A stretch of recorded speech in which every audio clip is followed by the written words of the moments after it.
What does verse 9 say of chapter 28? Genesis 28:9. Somebody read that. What does that say? Then went Esau unto Ishmael, and took unto the wives which he had Mahalath, the daughter of Ishmael, Abraham's son, and the sister of Nebajoth to be his wife. Okay, so Esau had no concern for family business because anybody with half of a brain could understand the disconnect that Abraham and Sarah created by having Ishmael. So for you to be Abraham's grandson and to go take one of Ishmael's daughters to be your wife, along with, if you remember a couple of chapters back, the wife he already have, Esau obviously not working with a full debt. He doing his own thing. He's not concerned with family business. Now, if you think several classes ago, all the way back when we talked about Abraham's lineage in relation to the three brothers that came out of the ark, Noah's sons, remember that Abraham, when God called him, Abraham went back to his family's territory, and that's how he started. So when it was time for Isaac to have a wife, remember Abraham told his servant to not give a wife to Isaac from where they currently lived, but to go back to where his family was. So those were the instructions from the grandfather. And once we get to this, we see the disconnect there. Okay, number 26. What does that say? Can you think of any way in which Rebekah was punished for her cunning and deceit? Let's read 27:44. Somebody read that. Genesis 27. Actually read 43, 44, and 45.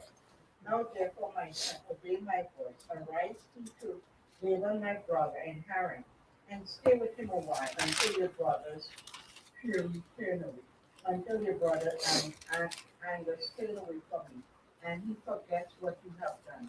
Then I will send and bring you from there.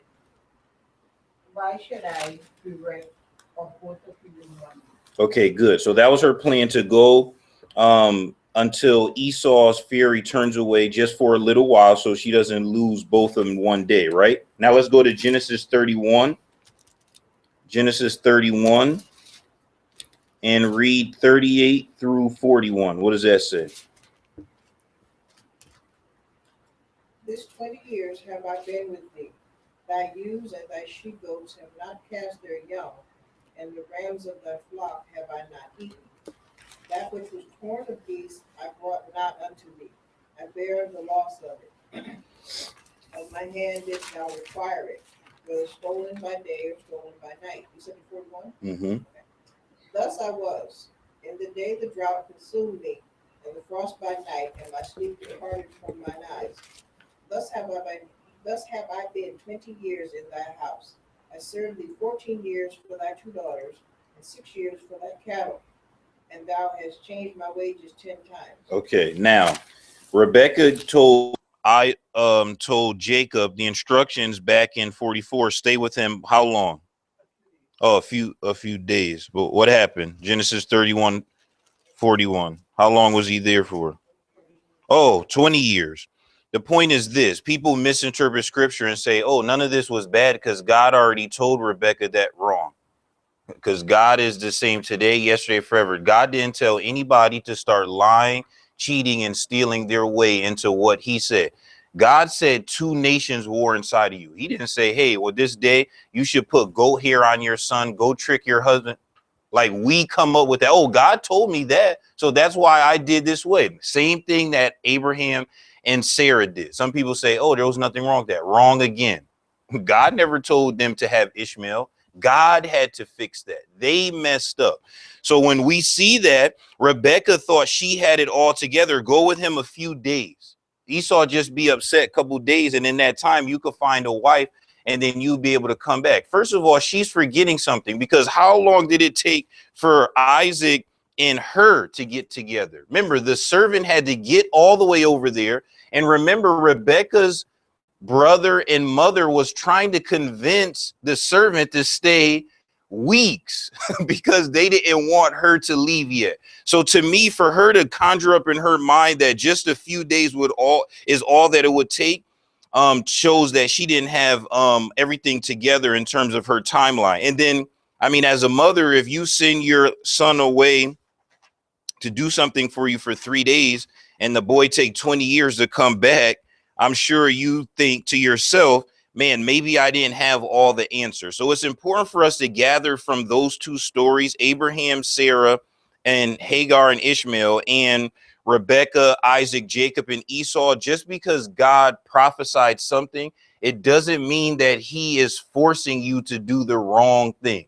Think of Samson's life. Just because he prophesied that, hey, your son will destroy the Philistine, doesn't mean that his life was required to destroy the Philistines. Samson's decisions and free will and course of actions and reactions to the things he did in his life resulted in the end of that story. Same thing with Abraham and Ishmael. Same thing with Jacob and Esau. Their actions resulted in that story. Like I said a couple of times over the last two classes, it's a big difference between me going to see a movie and knowing what's going to happen and coming back and say, hey, this is going to happen. And you know what? I'm not influencing the movie. It's just I've seen that movie already. It's a big difference from that.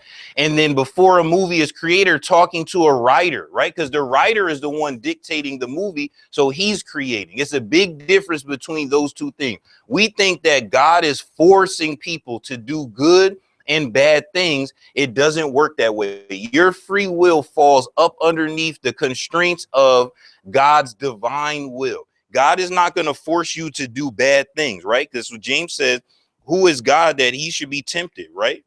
That's the whole point. God doesn't tempt. He's not evil. He has no shade or shadow of darkness within him. People are tempted by their own desires, right? Pharaoh's heart was hardened because he already had a desire to be arrogant. That was already within him. So this is just a good example of how God can foretell something to a group of people, and just by mere circumstance, they will have a desire to fall back into whatever thing that they're thinking about. Okay, let's look at number 1, Jacob's dream at Bethel, page 16. So now we're in Genesis chapter 28. Jacob's on his way, right? Isaac blessed him. You shall not take a wife from the daughters of Canaan, verse 1, right? Go to where? Where did Isaac send Jacob? What area? Okay. And then you shall go to the house of who? Whose house is this? Whose family is this?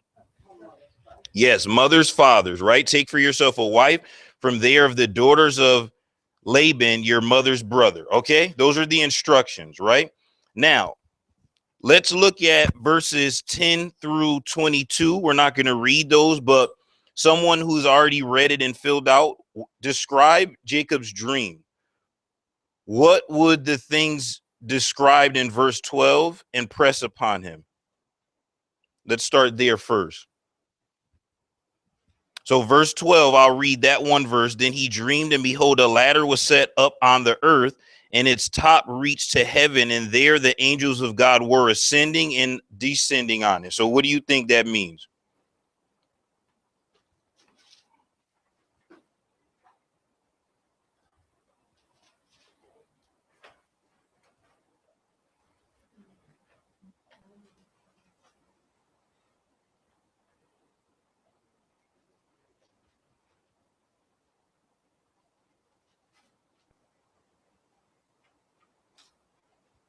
Nobody knows? That is like me, that it just is up descending and descending. So they are coming down to him and going back to God. So like God is sending them, they like messengers. Okay.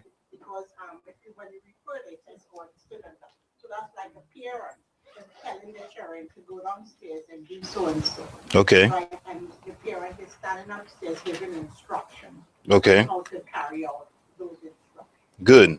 Good. Anybody else?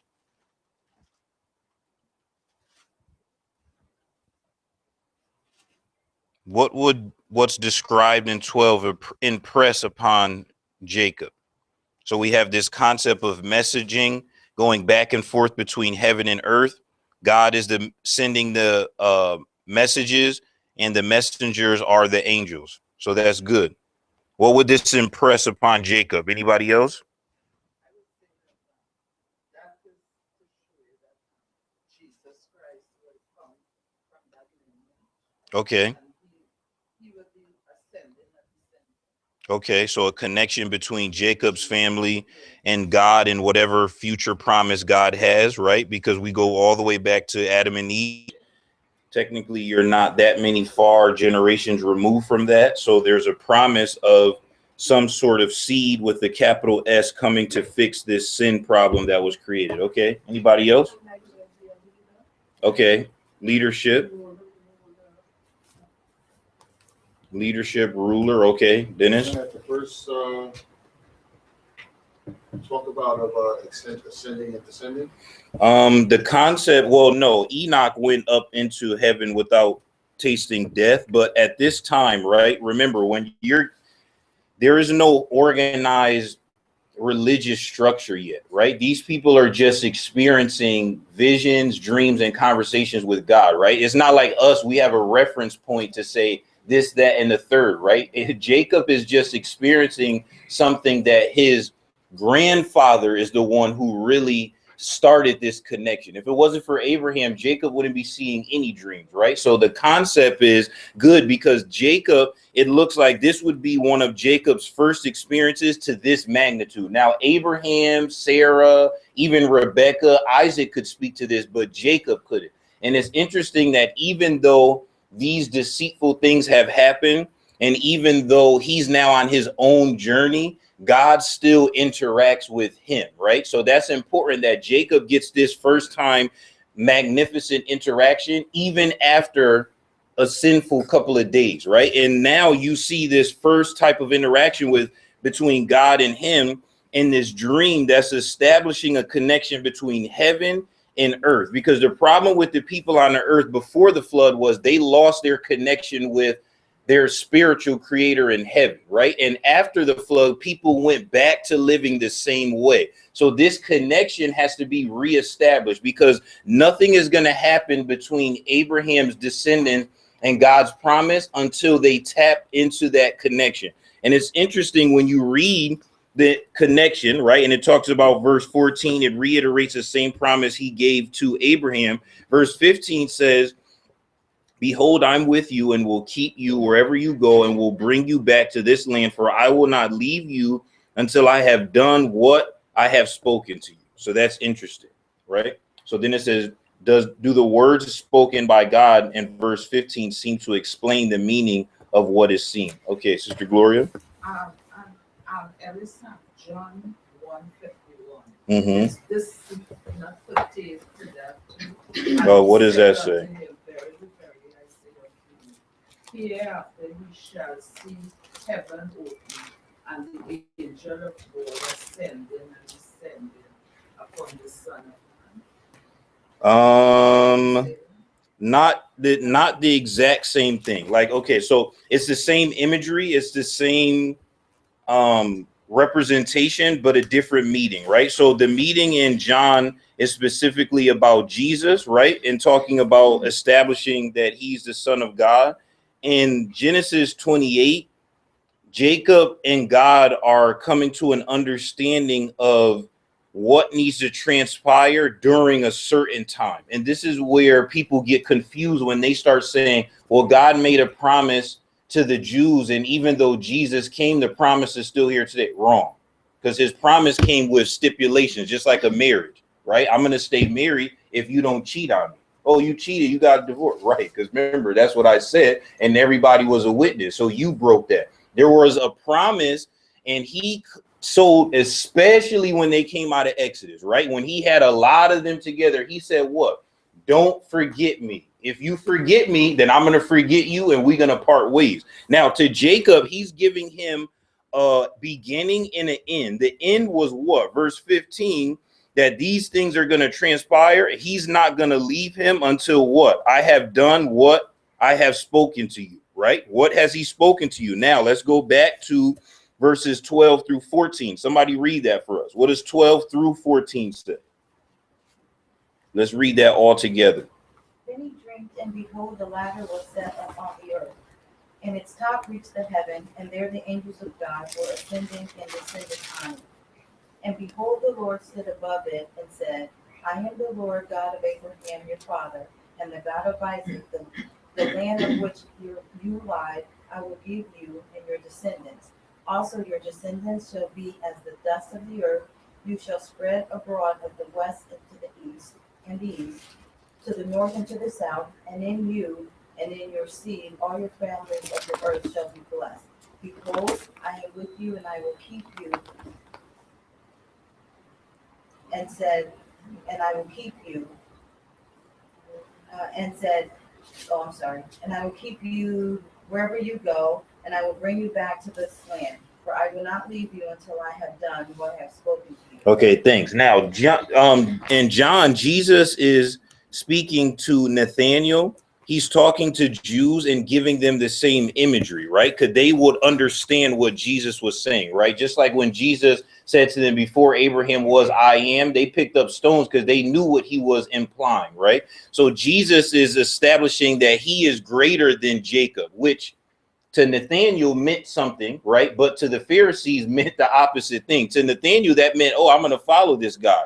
But to the Pharisee, that meant I'm going to kill this guy because he's making himself bigger than our patriarchs, right? So Jesus is basically superseding really what happened with Jacob. Now with Jacob, though, God is explaining the dynamics between him, Jacob, and Jacob's lineage and this promise of physical blessings, which is this land, right? That's what he's establishing there. He's establishing that these things will transpire and they'll have an end date because he said he won't leave him until these things have happened. And it's interesting that Jacob gets that part of the promise because we know Jacob ended up doing what in terms of his kids. How many kids does he have? 12. And Jacob's name is then turned to what? And then those 12 grew so much in Egypt that they became overbearing. They enslaved those people, and then that's when the Exodus happened, right? So it's interesting to me that God chose Abraham and gave him one, and then he had Isaac have two, and then from Jacob is where the promise started, right? You're talking about Abraham's what? Great grandkids really is the first sign of start seeing descendants, right? Two kids is not really a descendant, right? Like one kid is not really all that much of a descendant, right? But 12 kids as they're growing and then become tribes, meaning each child has their own set of lineage. Now we're starting to get to a lot of kids, so much so that as time goes by, when they go to Egypt after Joseph, they became almost innumerable, right? They were overstepping the boundaries of Egypt to the point where Egypt had to enslave them or they felt taken over the country. So this concept of angels going back and forth, right? Helping, assistant, messaging, all of these things is what Jacob seen that would impress upon him shortly that God is with him, right? You get sent out by your mom, your brother wants to kill you, you just tricked your dad. You could see how you might start to feel, am I really doing the right thing here? Maybe I did the wrong thing. And God appears to you and shows you this connection between you, earth, your family, and God in heaven. It should strengthen you, Mom. Yeah, I was going to say that. The fact that Jacob was able to see the angels coming and going may have meant that he didn't have to worry because God was going to send the angels when he needed. And when the angels did what they needed to do, appeared to him and assisted him, they would go back to heaven. And it was a continuous thing. It wasn't that he saw them come once and go. It was they were coming and going, which may have meant that God would continuously send the angels to assist them. Right. And he'll need that. He'll need that because he was 20 years. So if he thought just one time, he might have got that misunderstood. So yeah, you're right. Let's look at 19, verse 19. Question 3 says, what was the name that Jacob gave the place and why? What did he call that place? What? Say it again. Bethel, because why? What does Bethel mean? Some Bibles have a little asterisk with the definition on the bottom. Anybody have that? What does Bethel mean? It means the house of God. House of God, right? So he's establishing. Now we see from what he names this place, how he reacted and received this dream, right? He established this place as the house of God because he felt that this was a big deal, right? This wasn't just God saying, go here, go there. God was establishing a connection with him, the same connection he had with Isaac, the same connection he had with Abraham, which would affirm the blessings, which would affirm the lineage, which would affirm the birthright, right? Because remember, we were talking about the family business last week. Some CEO has a business and passes it along to his kids. The family business for these people were God's business, Abraham's promise. That's why I said Esau wasn't playing with a full deck, because he never bought into the family business, right? That's something else for us in church. If you have one, or Lord willing, two people in a home that are baptized believers, the family business first and foremost is Christianity. If you raising your kids to have a say of what they should be doing spiritually, you raising the wrong way, because that was wrong with Esau. They let Esau decide things that he should not have been able to decide, because he should have been doing things in line with the family business. But when you start giving kids choices, hey, you want to go to church or not? No. Oh, okay. Well, hey, where's your kid? Well, they didn't want to come. I say all the time, don't ask me to do chores, because I'm going to tell you I never want to do chores. Why would I want to do chores? You have to make me do that in order for me to understand when I have my own house, where's the maid at? There's no maid. So I got to clean up. If I won't clean up unless that was instilled in me. Esau is not going to buy into the family business unless you iterate to him over and over again. Now, Isaac had an experience that Esau didn't have.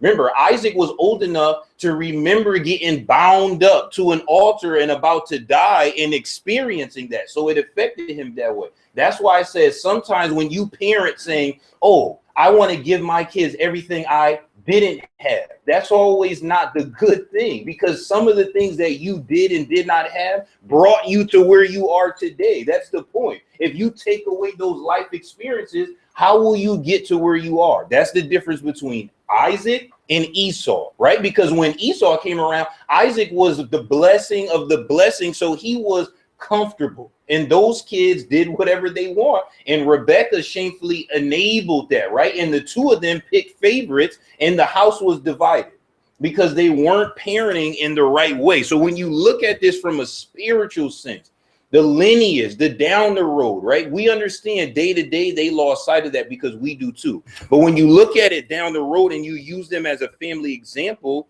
how much more would the story have been if each one of those generations would have bought into the promise the way Abraham bought into the promise? To be technical, these people are getting less and less involved with the promise, and God is only still blessing them because of Abraham. That's what Hebrews is talking about. If it wasn't for Abraham, none of these people would get blessed, because Abraham was the one who fully bought into it, right? So when we look at Abraham almost ready to sacrifice his own son, we know God couldn't do that with Esau, because Esau wouldn't even listen to who he should marry. You know, he wouldn't have listened to sacrificing his kid. So now we see the level of faith, the level of commitment is diminishing just a little bit each generation, and that's going to continue through the whole Old Testament until you're going to have a silent period where God not going to talk to anybody, and then praise be to God, you have Jesus Christ rise out of that. Okay, any questions, Mom? I love verse 16, which is one of my favorite verses, when Jacob says, surely the Lord is in this place. Because to me, when he says that, like it is the ultimate of affirmation. Mm-hmm. And sometimes I find myself quoting that scripture, just saying when things happen to me and I see God's hand moving and things that he's doing in my life, I really audibly will say, surely the Lord is in this place. Not so much the physical, just right here, you know, like this place, this little circle here, but this place in my life and in my heart, and it reaffirms that yes, God is moving and he is doing things in our life. Mm-hmm. So it's one of my favorites. No, that's good. Let's read 16 and 17. Somebody read those two verses for us, because those are great verses. I have those underlined in my Bible. Then Jacob awoke from his sleep and said, surely the Lord is in this place, and I did not know it. And he was afraid and said, how awesome is this place? This is none other than the house of God, and this is the gate of heaven. Okay, now it's important for us to understand family, right? This is my point, right? When you raise a kid in a spiritual environment, even when they do wrong, they still recognize, right? That's the difference between the prodigal son and the boy that stayed, right? Same thing with Jacob. If Isaac and Rebekah had done a horrible job, when he would have experienced this thing, Lord only knows what his response could have been. Because remember, when you experience God, you get two choices: to believe or not believe, right? The same miracles the Pharisees seen was the same miracle the disciples seen. They seen the same miracle, but some said we're going to dedicate our life, and some said I'm going to nail this person to a cross, right? So Jacob experienced something that other people could have experienced and chose a different response. He woke up and said, wow, this is an awesome thing. I didn't even realize. He came to the understanding, right? So that's the blessing, that he's seen the